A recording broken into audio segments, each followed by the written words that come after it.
went to Russia 3 times to look at buying a refurbished ICBM. I can tell you it was very weird going there in late 2001, 2002, going to the Russian rocket forces and saying, I'd like to buy 2 of your biggest rockets, but you can keep the nuke.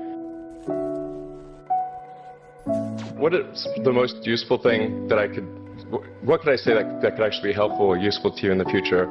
I thought I'd perhaps tell the story of how I sort of came to be here. How did some of these things happen? And maybe there's some lessons there, because I often find myself wondering, how did this happen? When I was young, I didn't really know what I was going to do when I got older. People kept asking me, but then eventually I thought that the idea of inventing things would be really cool.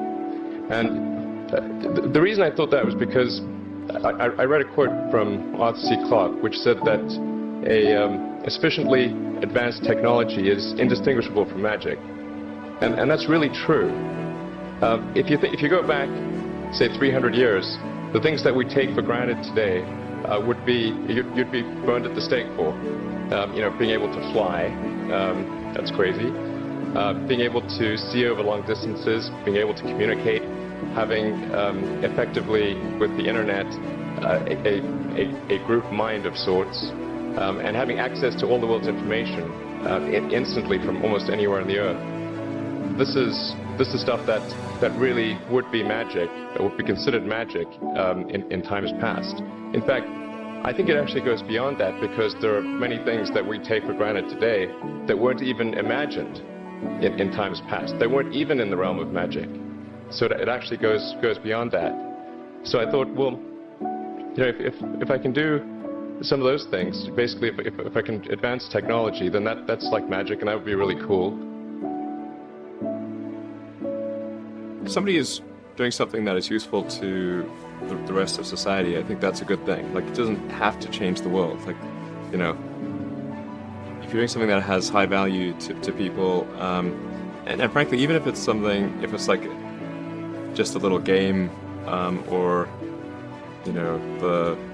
some improvement in photo sharing or something, if it has a small amount of good for a large number of people, I think that's fine. Like, stuff doesn't need to be changed the world just to be good. Whatever this thing is that you're trying to create, what would be the utility delta compared to the current state of the art times how many people it would affect? So that's why I think having something that makes a big difference but affects a sort of small to moderate number of people is great, as is something that makes even a small difference but affects a vast number of people. When I was a kid, I was wondering kind of what's the meaning of life, like why are we here, what's it all about, and I came to the conclusion that what really matters is trying to understand the right questions to ask. And the more that we can increase the scope and scale of human consciousness, the better we are able to ask these questions. If you consider 2 futures, one where we are forever confined to Earth until eventually something terrible happens, or another future where we are out there on many planets, maybe even going beyond the solar system, I think that second version is incredibly exciting and inspiring, and there need to be reasons to get up in the morning. Life can't just be about solving problems. Otherwise, what's the point? There's got to be things that people find inspiring and make life worth living.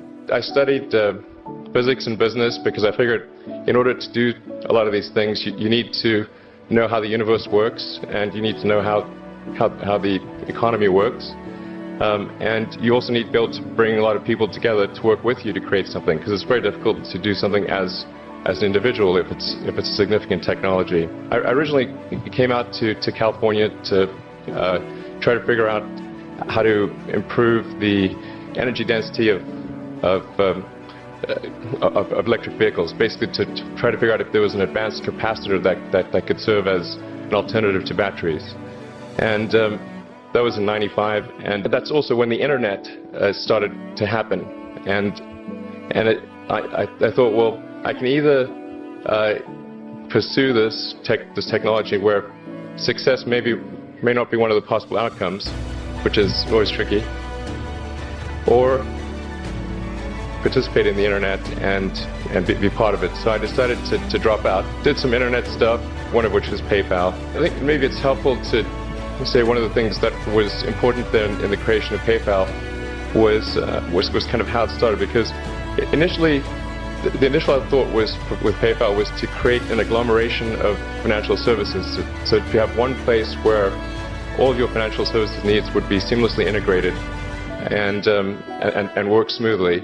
And then we had like a little feature which was to do email payments. And whenever we'd show the system off to someone, we'd show the hard part, which was the agglomeration of financial services, which was quite difficult to put together. Nobody was interested. Then we'd show people email payments, which was actually quite easy, and everybody was interested. I think it's important to take feedback from your environment. You want to be as closed loop as possible. We focused on email payments and really try to make that work, and that's what really got things to take off. But if we hadn't responded to what people said, then we probably would not have been successful.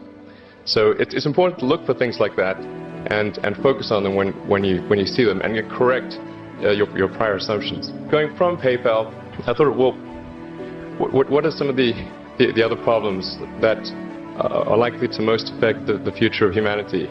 It really wasn't from the perspective of what's the rank-ordered best way to make money, which is okay, but it was really what I think is going to most affect the future of humanity. So I think the biggest terrestrial problem we've got is sustainable energy, but the production and consumption of energy in a sustainable manner. If we don't solve that this century, we're in deep trouble. And then the other one being the extension of life beyond Earth to make life multiplanetary. So that's the basis for the latter is the basis for SpaceX, and the former is the basis for Tesla and Solar City. When I started SpaceX, initially I thought that, well, there's no way one could possibly start a rocket company. I wasn't that crazy. But then I thought, well, what is a way to increase NASA's budget? That was actually my initial goal.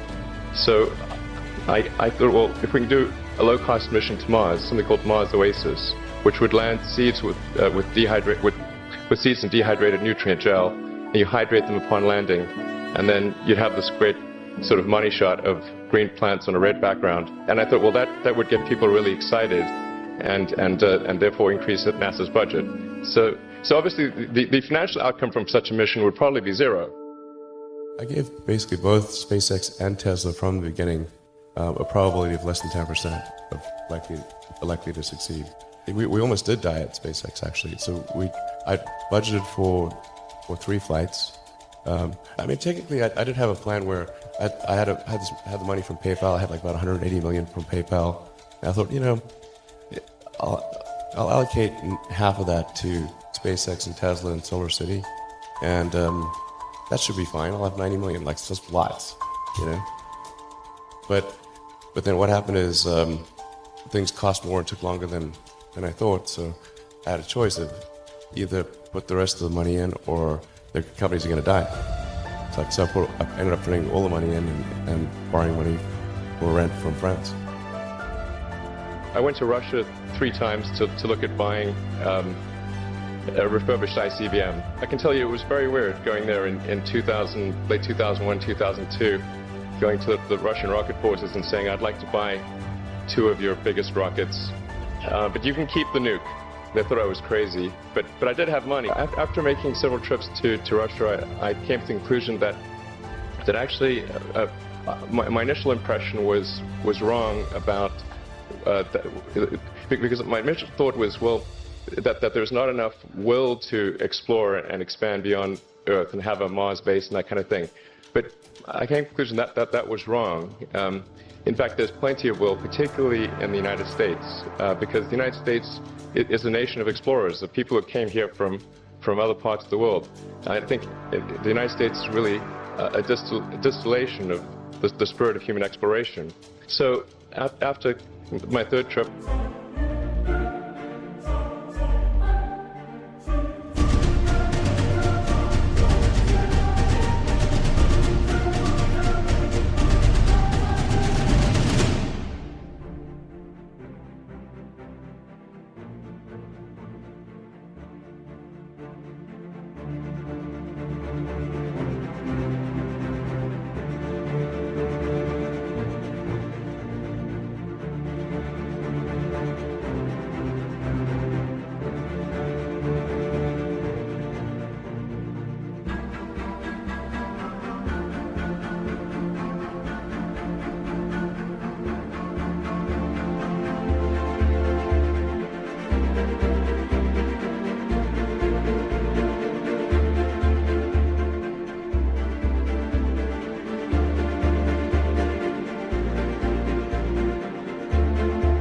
I said, okay, well, what we really need to do here is try to solve the space transport problem, and started SpaceX. This was against the advice of pretty much everyone I talked to. One friend made me sit down and watch a bunch of videos of rockets blowing up. Let me tell you, he wasn't far wrong. It was tough going there in the beginning because I'd never built anything physical. I mean, I built like little model rockets as a kid and that kind of thing, but I never had a company that built anything physical. So I had to figure out how to do all these things and bring together the right team of people. We did all that and then failed 3 times. It was tough going. Because the thing about a rocket is that the passing grade is 100%. You don't get to actually test the rocket in the real environment that it's going to be in. So I think the best analogy for rocket engineering is like if you want to create a really complicated bit of software, you can't run the software as an integrated whole, and you can't run it on the computer it's intended to run on. But the first time you put it all together and run it on that computer, it must run with no bugs. The first launch, I was picking up bits of rocket near the launch site. It was a bit sad. We learned with each successive flight, and were able to, eventually with the 4th flight in 2008, reach orbit. And that was also with the last bit of money that we had. So we got the Falcon 1 to orbit, and then began to scale that up to the Falcon 9, which is about an order of magnitude more thrust. It's around 1 million pounds of thrust.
And we managed to get that to orbit, and then developed Dragon spacecraft, which recently was able to dock and return to Earth from the space station. It's a huge relief.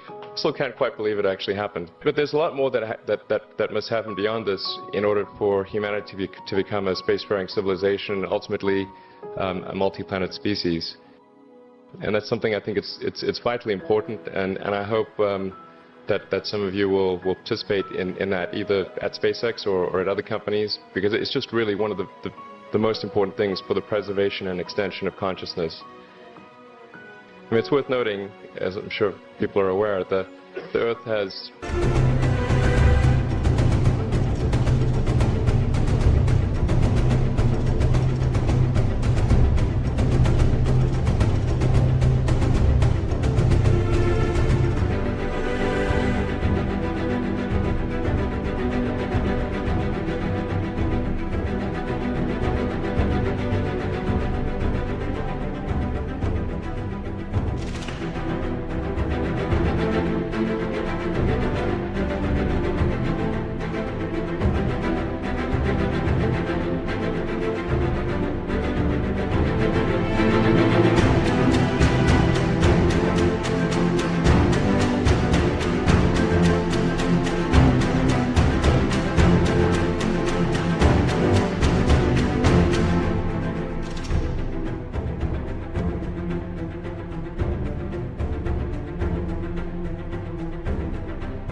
been around for 4 billion years, and civilization, at least in terms of having writing, has been around for 10,000 years, and that's being generous.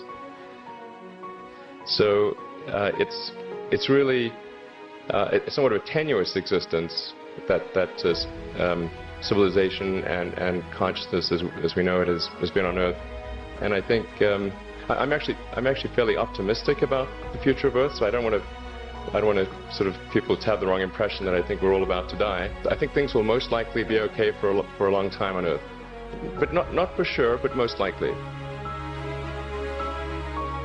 But even if it's sort of 99% likely, a 1% chance is still worth spending a fair bit of effort to ensure that we've backed up the biosphere, planetary redundancy, if you will. In order to do that, there's a breakthrough that needs to occur, which is to create a rapidly and completely reusable transport system to Mars, which is one of those things that's right on the borderline of impossible. But that's sort of the thing that we're going to try to achieve there with SpaceX. On the Tesla front, the goal with Tesla was really to try to show that what electric cars can do, because people had the wrong impression. We had to change people's perception of an electric vehicle, because they used to think of it as something that was slow and ugly and had low range, kind of like a golf cart. So that's why we created the Tesla Roadster, to show that you can be fast, attractive, and long range. And it's amazing how, even though you can show that something works on paper, and the calculations are very clear, until you actually have the physical object and they can drive it, it doesn't really sink in for people. And so that I think is something worth noting. If you're going to create a company, the first thing you should try to do is create a working prototype. Everything looks great on PowerPoint. You can make anything work on PowerPoint. But if you have an actual demonstration article, even if it's in primitive form, that's much more effective for convincing people. So we made the Tesla Roadster, and now we're coming out soon with the Model S, which is a four-door sedan. Because after we made the Tesla Roadster, people said, "Oh, sure. We always knew you could make a car like that. It's an expensive car, and it's low volume, and it's small, and all that. But you couldn't make a real car." Like, okay, fine, we got to make that too. But I think the overarching point I want to make is that you guys are the magicians of the 21st century. Don't let anything hold you back. Imagination is the limit, and go out there and create some magic.